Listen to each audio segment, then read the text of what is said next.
अमावस्या के दिन आपको लगता है कुछ ना कुछ तकलीफें लग रही है तो एक पीपल का पत्ता ले लो, उसके ऊपर एक कपूर का टुकड़ा ले लो, सारे घर में घुमाकर उसको दरवाजे के बीच मध्य में जलाकर रख दीजिए। थोड़ी सी देर जला दीजिए, 20 से 25 मिनट के अंदर।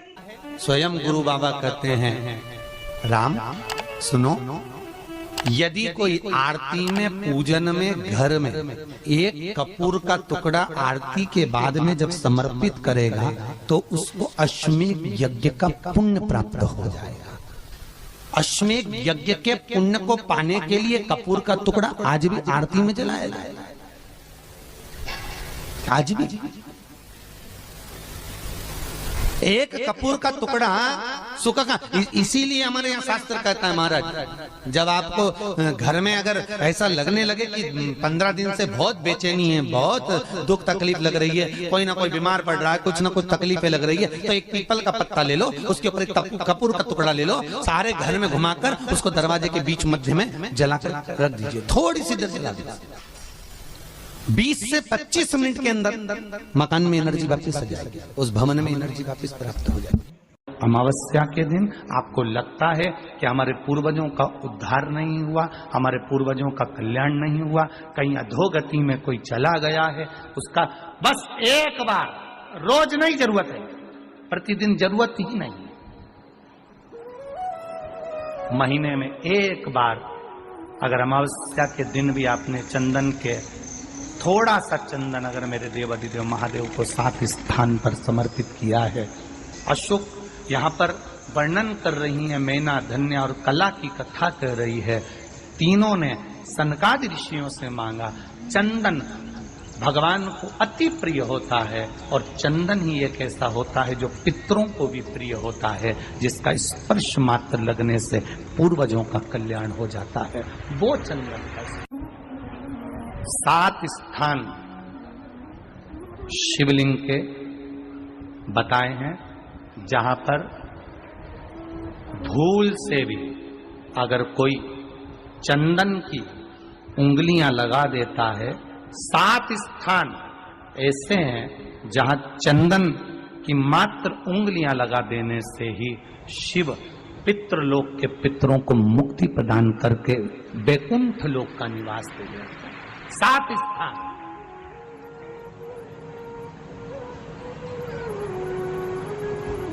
और वो 7 स्थान जो चंदन के बताए गए हैं, पहला भगवान देवाधिदेव महादेव के शिवलिंग पर चंदन का लेपन।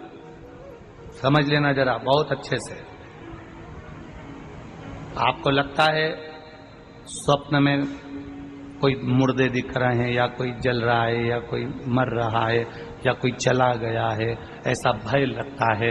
बच्चों को मानी भेजूंगी ऐसा हो जाएगा, पति को मानी भेजूंगी ऐसा हो जाएगा, कोई हमारे कोई गलत तो नहीं कर रहा है, आपको लगता है। 7 स्थान चंदन के बताएं महाराज।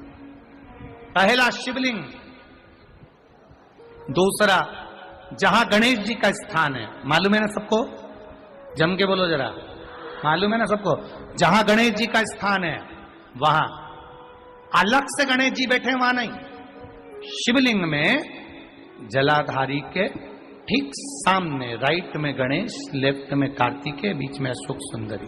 तो पहला चंदन बाबा के शिवलिंग पर, दूसरा गणेश जी पर चंदन की उंगली, तीसरा षडानंद कार्तिकेय पर चंदन की उंगली, चौथा अशोक सुंदरी पर चंदन की उंगली, पांचवा जलाधारी पर चंदन की उंगली, छठा जो शिवलिंग का जल बह रहा है इसके ठीक विपरीत की ओर चंदन की उंगली, और 7वां चंदन नंदी के मस्तक के ऊपर जो 2 सींग लगे रहते हैं उस पर चंदन की उंगली। ये कब लगाई जाती है? या तो अमावस्या के दिन आपको लगता है कि हमारे पूर्वजों का उद्धार नहीं हुआ, हमारे पूर्वजों का कल्याण नहीं हुआ, कहीं अधोगति में कोई चला गया है, उसका बस एक बार, रोज नहीं जरूरत है, प्रतिदिन जरूरत ही नहीं है, महीने में एक बार अगर अमावस्या के दिन भी आपने चंदन के थोड़ा सा चंदन अगर मेरे देवाधिदेव महादेव को 7 स्थान पर समर्पित किया है। अशोक यहाँ पर वर्णन कर रही है, मैना, धन्य और कला की कथा कर रही है। तीनों ने सनकादि ऋषियों से मांगा। चंदन भगवान को अति प्रिय होता है और चंदन ही एक ऐसा होता है जो पितरों को भी प्रिय होता है, जिसका स्पर्श मात्र लगने से पूर्वजों का कल्याण हो जाता है, वो चंदन का। आपके घर में पितृदोष है, आपको ऐसा महसूस होता है, आपको लगता है, तो किसी भी नवरात्रि के पहले जो अमावस्या पड़ती है, मान लो अपन अमावस्या पड़ी, आप एक अंदाजा लगाइए, तो जिस दिन अमावस्या रहे उस दिन चावल की कटोरी में एक कपूर का टुकड़ा रख दीजिए महाराज, छोटा सा, और कपूर का टुकड़ा रखकर उस कपूर को दरवाजे के बाहर कटोरी में ही, चावल रखी हुई कटोरी में ही उसको पितरों का स्मरण कर कर जला दीजिए।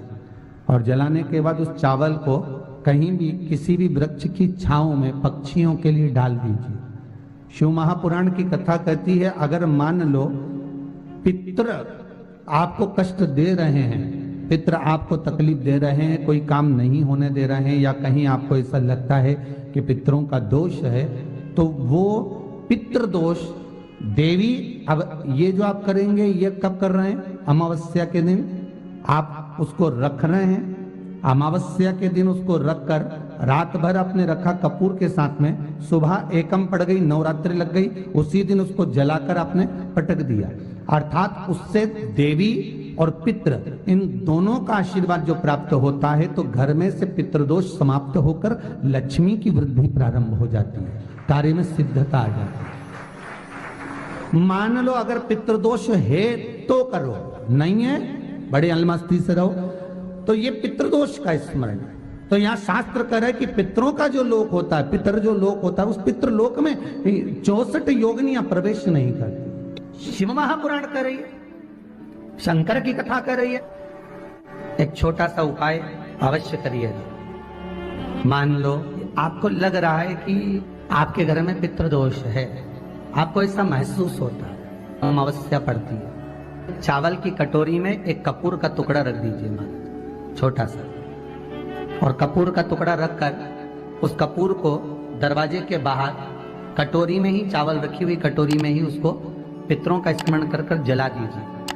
और जलाने के बाद उस चावल को कहीं भी किसी भी वृक्ष की छांव में पक्षियों के लिए डाल दीजिए। शिव महापुराण की कथा कहती है, अगर मान लो पितृ आपको कष्ट दे रहे हैं, पितृ आपको तकलीफ दे रहे हैं, कोई काम नहीं होने दे रहे हैं, या कहीं आपको ऐसा लगता है कि पितरों का दोष है, तो वो पितृ दोष देवी, अब ये जो आप करेंगे ये कब कर रहे हैं? अमावस्या के दिन आप उसको रख रहे हैं, अमावस्या के दिन उसको रखकर रात भर आपने रखा कपूर के साथ में, सुबह एकम पड़ गई, उसी दिन उसको जलाकर आपने पटक दिया। अर्थात उससे देवी और पितृ इन दोनों का आशीर्वाद जो प्राप्त होता है, तो घर में से पितृदोष समाप्त होकर लक्ष्मी की वृद्धि प्रारंभ हो जाती है। अमावस्या के दिन प्रदोष काल में, प्रदोष के समय पर, प्रदोष काल में शाम के समय पर जाकर किसी भी नदी, तालाब, बावड़ी, कुआं, कहीं ना कहीं जो आपके पास में हो, वहां पर एक घी का दिया, बत्ती का मुंह दक्षिण की ओर कर कर अवश्य जला कर जाना, सारे पितृ दोष समाप्त हो जाएगा। अगर नदी, तालाब, बावड़ी, कुआं नहीं है तो पीपल का वृक्ष हो या बेलपत्री का वृक्ष हो या बट का वृक्ष हो, उसके नीचे लगा दो प्रदोष काल में। पर अमावस्या के दिन लगाएं जरूर। क्यों? क्योंकि अमावस्या 16 दिन तक पितृ मृत्यु लोक में आने के बाद में भोजन ग्रहण करते हैं। अमावस्या के दिन पितृ शाम के समय प्रदोष काल में शंकर भगवान का नाम जाप कर कर नदी, तालाब, बावड़ी पर पानी पीने जाते हैं। वहां से जल का आचमन कर कर पितृ अपने लोक को चले जाते हैं प्रदोष काल के समय पर। इसलिए प्रदोष काल में जलाशय के पास में बावड़ी, कुआं, नदी, तालाब के किनारे पर दिया लगाया जाता है, दक्षिण की ओर मुख कर कर बत्ती का, तो पितृ आशीर्वाद देते हुए जाते हैं कि फलो फूलो, आगे बढ़ो, उन्नति करो, तरक्की करो। ये पितरों का आशीर्वाद रहता है, पितरों का वर रहता है। आप देंगे, कुछ करा ना करा, फिर अमावस्या के दिन उस दिन दिया दक्षिण की ओर बाती का मुख कर कर। 7 स्थान ऐसे हैं जहां चंदन की मात्र उंगलियां लगा देने से ही शिव पितृलोक के पितरों को मुक्ति प्रदान करके वैकुंठ लोक का निवास दे देंगे। 7 स्थान, और वो 7 स्थान जो चंदन के बताए गए हैं। पहला, भगवान देवाधिदेव महादेव के शिवलिंग पर चंदन का लेपन। समझ लेना जरा बहुत अच्छे से। आपको लगता है स्वप्न में कोई मुर्दे दिख रहे हैं, या कोई जल रहा है, या कोई मर रहा है, या कोई चला गया है, ऐसा भय लगता है। बच्चों को मानी भेजूंगी ऐसा हो जाएगा। जिनके यहाँ पितृदोष होता है, काल सर्प दोष होता है, वास्तु दोष होता है, उनको ज्यादा कुछ नहीं करना होना। महाराज एक बेल का फल लीजिए, उसके अंदर का जो गुर्दा होता है, अंदर का जो भाग होता है, उसको निकाल लीजिए और उस बेल के फल में आटा सेक कर उसमें शक्कर मिलाकर उसको उसके अंदर भर लीजिए।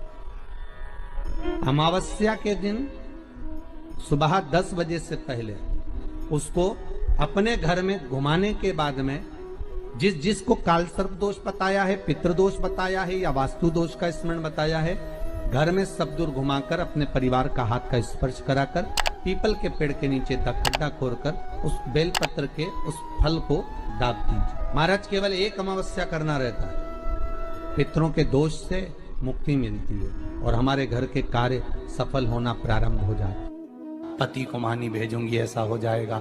कोई हमारे कोई गलत तो नहीं कर रहा है। आपको लगता है 7 स्थान चंदन के बताएं, बाबा के शिवलिंग पर, दूसरा गणेश जी पर चंदन की उंगली, तीसरा षडानंद कार्तिकेय पर चंदन की उंगली, चौथा अशोक सुंदरी पर चंदन की उंगली, 5वां जलाधारी पर चंदन की उंगली, छठा जो शिवलिंग का जल बह रहा है इसके ठीक विपरीत की ओर चंदन की उंगली, और 7वां चंदन नंदी के मस्तक के ऊपर जो 2 सींग लगे रहते हैं उस पर चंदन की उंगली। ये कब लगाई जाती है? या तो अमावस्या के दिन। आपको लगता है कि हमारे पूर्वजों का उद्धार नहीं हुआ, हमारे पूर्वजों का कल्याण नहीं हुआ, कहीं अधोगति में कोई चला गया है, उसका बस एक बार, रोज नहीं जरूरत है, 4 दिन दुकान अच्छी चले, बाकी के समय बेचना पड़े, समझ लेना पितृदोष। घर में बच्चे चिड़चिड़े हो जाए, गलत संगति में डूब जाए, समझ लो चिड़चिड़ हो रहे हैं, पितृदोष। घर के बच्चे माता पिता का आदर न करें, सम्मान न करें, तेज आवाज में बात करें, समझ लो पितृदोष।